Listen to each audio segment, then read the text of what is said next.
وعن انس قال جاء رجل الى النبي صلی اللہ علیہ وسلم، حضرت انس فرماتے ہیں کہ ایک شخص آیا رسول کریم علیہ الصلوۃ والسلام کی بارگاہ میں،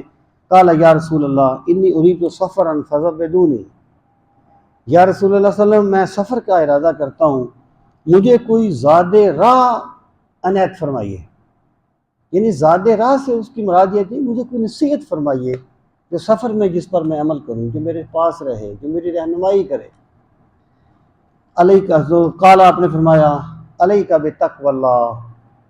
تجھ پہ لازم ہے کہ سفر کے ہر قدم پہ اللہ سے ڈرتا رہے، تقوی اختیار کر۔ قال زدنی، اس نے کہا اے اللہ کے رسول کچھ اور بھی فرمائیے۔ قال وغفر ذنبک، اور اللہ تیرا گناہ معاف کرے،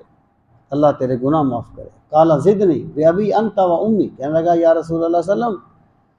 میرے ماں باپ آپ پہ قربان ہوں، کوئی اور بھی بات فرمائیے۔ قال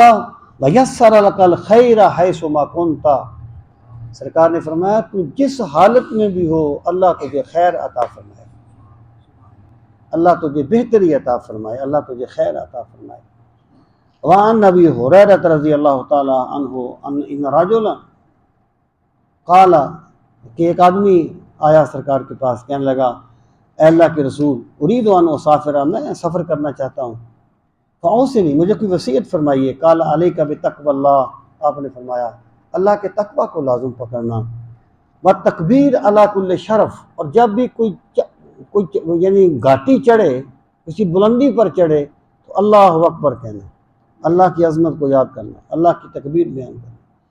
فلما ولى الرجل، جب وہ آدمی واپس آیا، قالا، تو آپ نے پھر دعا مانگی اللہم اطول البعد، اے اللہ سفر کو اس کے لیے سمیٹ دے، وہون علیہ السفر،